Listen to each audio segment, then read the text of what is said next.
And hello and welcome to another video.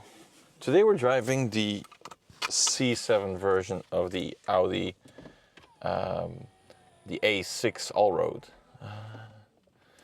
The screen is a little bit in the way, so let's try and put that away first. Don't you love that? And the thing with these Audis is the A6 model, the C7. The gearbox apparently is a little bit finicky. So there comes the screen up again. Let's put it away. Yeah, so it's a little, you have to be a little bit careful when going through the gears, because apparently that's the first thing that goes. No, but the Allroads, I'm a really big fan of the Allroads. Why? Essentially because I think a lot of the SUVs these days, they're not really SUVs, they're more crossovers, and you have the added benefit of sitting a little bit higher up, but that's about it, and there's no off-road capability, and most of them look really ugly. Yeah. So what you have here is you have your standard Audi A6, but it's lifted. So always standard Quattro, lifted. This one has the optional full air suspension, so it's really smooth riding. These also, they come, almost all of them come with diesel straight 6 engines. 3 liters. So this one has about 218 horsepower and about 500 Newton meters. Really torquey engines. And then I think the top one is 320 horsepower and like 650 Newton meters, which I think it goes very well. But again, the Allroad, it's more like you have your nice looking brake. It's a little higher up, so you see a little bit better, you see a little bit further. And yeah, but it's perfectly usable as an off-road car, because it's so comfortable. It soaks up the bumps so nicely, and it's really, essentially, because they have these big engines, they're really workhorse cars. Yeah. So this one, as I said, is the 3-liter diesel, 6-cylinder, and it's just to people who don't like diesels or haven't driven much diesels, you should really consider driving a bigger diesel and not the tiny ones, because the bigger ones, they really come into their own. So this is so nice. I mean, there's so much torque down low. The car barely goes goes above 2,000 Newton meters, which means it's also very economical, actually.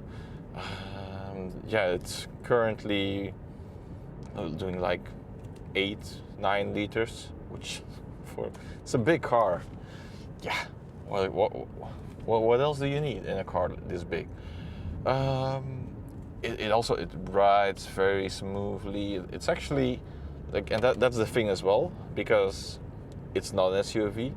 It doesn't weigh 1,000,000 kilograms, and actually it handles very well. You have this slight roll, but it's a very nice roll, actually, and yeah,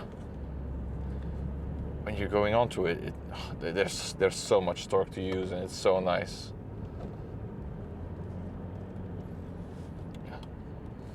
Be careful for this guy who isn't going to let me pass. Yeah, but, so he's not going to let me pass, and I can just put a wheel into the side and go. Yeah, this one also, actually, super cool options. The screen, it can go away like you saw earlier, but it has some very special options here. I think it's one of the fully loaded cars. Memory on both sides of the car, massaging seats also on both sides. It has night vision and a stunning Bang & Olufsen, and they come up when you start the car and then go down again. It's super nice, and the quality is insane. It really is. If you're looking into buying an A6 of the C7 generation, definitely try and look for one that has has the Bang & Olufsen, because it's really worth getting it. And so we're on these worst roads that are basically concrete slabs, one after another, and it just soaks up the bumps very nice. It's a great daily, and being an A6 of this generation, it's plenty big enough to transport you, the missus, 3 kids if you want, and even the dog in the back. So, I mean, what more do you need? So let's find a place of off-road, because this has the full Quattro system as well, and it comes standard on all all-road models. Yeah, essentially because it's a workhorse. And yeah, so we're in the beautiful countryside. It's a slightly overcast Sunday, but what a great day. See, we have some bumps here. Look, there it goes, and there's nothing clattering. The interior quality is sound. It's so cool. Even this is one of the later ones of the C7 generation, and they come with Apple CarPlay, believe it or not. So there's some really big pits, and it goes through it like it's nothing. Actually, and whilst we're at it, let's put on some seating massage. That would be great. Yeah, I think that would be great. Yeah, let's. I'll go with stretch, because I feel like I really need to stretch the back muscles of my back. Yeah. Oh, this is nice. Then push up the button, and the screen is gone again. And it's very nice, especially at night. Some really big puddles here, so I hope our GoPro is still doing okay. No, but going back to it, and the screen hiding away, it's really nice at night when you want to focus on the road, don't have any distractions. Having one less light source coming at you, it's really nice to have this. Yeah, you still have the analog dials, but in the middle there's a digital instrument that gives you everything you need. There's some proper big puddles around here today. But yeah, I can't say much bad about it. Mostly just the thing you have to worry about, as I said in the beginning of the video, the gearbox is just the switching mechanism itself tends to be a little bit fragile, they say. But yeah, maybe we can see if we put the hammer down a little bit. Oh, it's torquey. It's super torquey. It comes from very down low.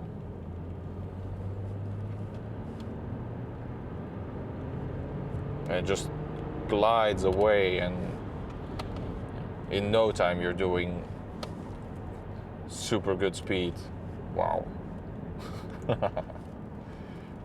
No, I think in terms, it has everything. It has comfort, even this being like one of the lower down models engine-wise, because this is only the single turbo 6-cylinder, and the twin turbo, it has more than 100 more horsepower and torque.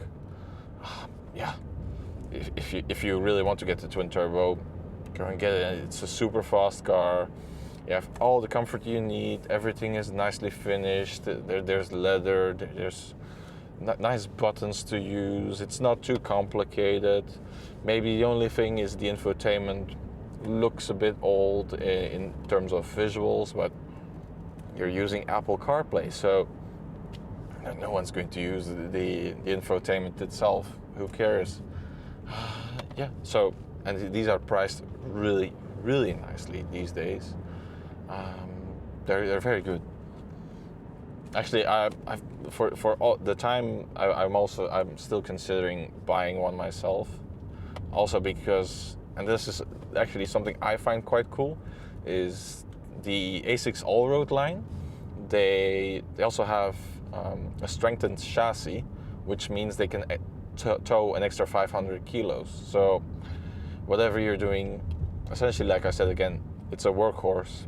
If you need to carry lots of stuff from the tow hook, there's one, and it goes up to 2,500 kilos. So whatever you want, garden supplies, or towing a car. If you have a mid-sized car, you can tow it easily. So yeah, I think essentially what Audi has made with the A6 Allroad, and I think it's very understated and not looked after enough, is essentially they made the perfect daily. Yes, you can have something like an X5M and it sits high and it's even faster, but it's not as comfortable as this. And you're just gliding about. It handles very well, and yeah. I mean, what else do you want with a daily?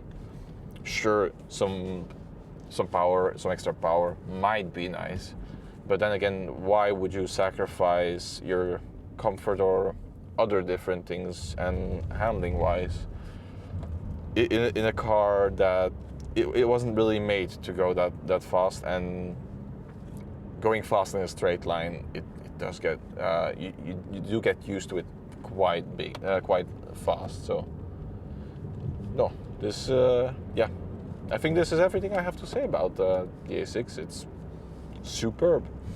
Audi really knows how to make nice brakes, and yeah, that's the end of it. If you don't agree with me, please tell me in the comments. I'm interested to hear your views, or if you like performance SUVs, because I really, apart from one or two, I really dislike all of them. But let's have a chat in the comments, and I'll see you there. See you in the next one. Bye.